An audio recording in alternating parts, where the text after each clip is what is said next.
Hey guys, what's going on? All right, so this post is actually tied to my five former posts. Where I did a little series that talked about client behavior, and I'm going to tie this to it.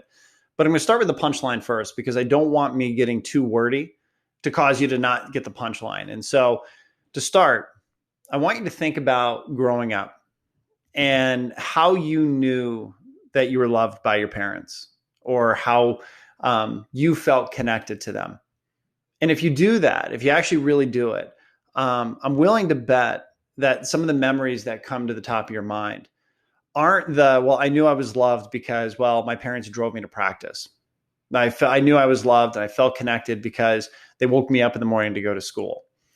I'm willing to bet that the emotion and the memories that you have are tied more to things that really showed they cared. Because let's face it, driving you to practice is just, well, it's a mechanical step. It's price of admission as a parent. For me, when I think about those things, what I think about is after big games, my mom driving me to the same location where I'd get a root beer float and we would just sit outside and talk about the game. Or when at that game, instead of just kind of showing up because, she had to, she's running down the hill as fast as she can in her scrubs because she worked at a hospital because she didn't want to miss a minute of it.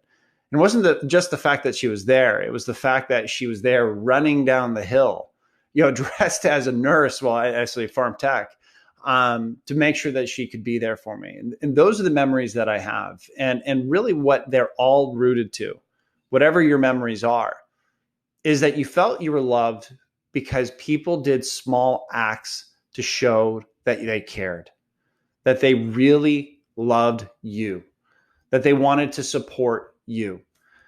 In the video series that I was describing, what I talked about is what happens when we get into an environment where we are in a push button, get cleared to close experience. That is when a consumer can contact you on day 2 of their 30-day process of buying a home and get clear to close. But then a week later, they find out that another company is giving a rate that's an eighth better, and they can push the same button over there and switch lenders overnight. And now your pipeline just vanished.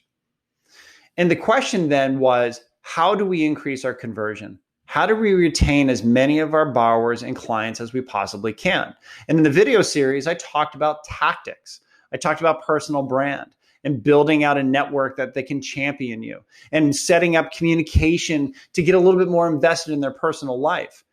And if you really look at what each of those tactics were designed to do, is they were designed to show that you cared about the consumer beyond just helping them get into a mortgage. Because guys, we've got to understand, when it's push button, get clear to close, the shackles that a client has to retain or stay with us are gone, right? If a client today pays for an appraisal to do an appraisal with you, they feel a little bit, well, shoot, I've given them my money, my credit card, I got to stay with them. Or if they've had to work their ass off to get a pile of documents and submit them to you so they can do the process, they don't want to do that again. But when those shackles are gone, what's going to create client retention is them having the emotion of knowing that you care. And so whether you focus your efforts on personal brand or whether you focus your efforts on building a network or communication, guys, it's going to be vital to your business that you spend time thinking about and postulating how you show you care, just as much as today, the time that you're spending thinking about how you can set up your mechanical process efficiently. Like the caring component is almost going to become more important than the mechanical process.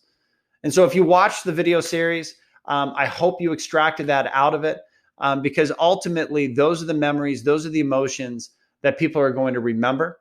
That's how you're going to get repeat business. That's how you're going to get word of mouth business. And that's how you're going to get client retention, is showing empathy and showing that you care. And so I hope that stood out. I hope that you guys begin to think about that in your business, because this push button clear to close, guys, this is in the windshield. This isn't a dream. This is in front of us. I see it. It's coming in the horizon a lot sooner than we think. So hope you got some value out of these posts. Thanks, guys, and have a great day.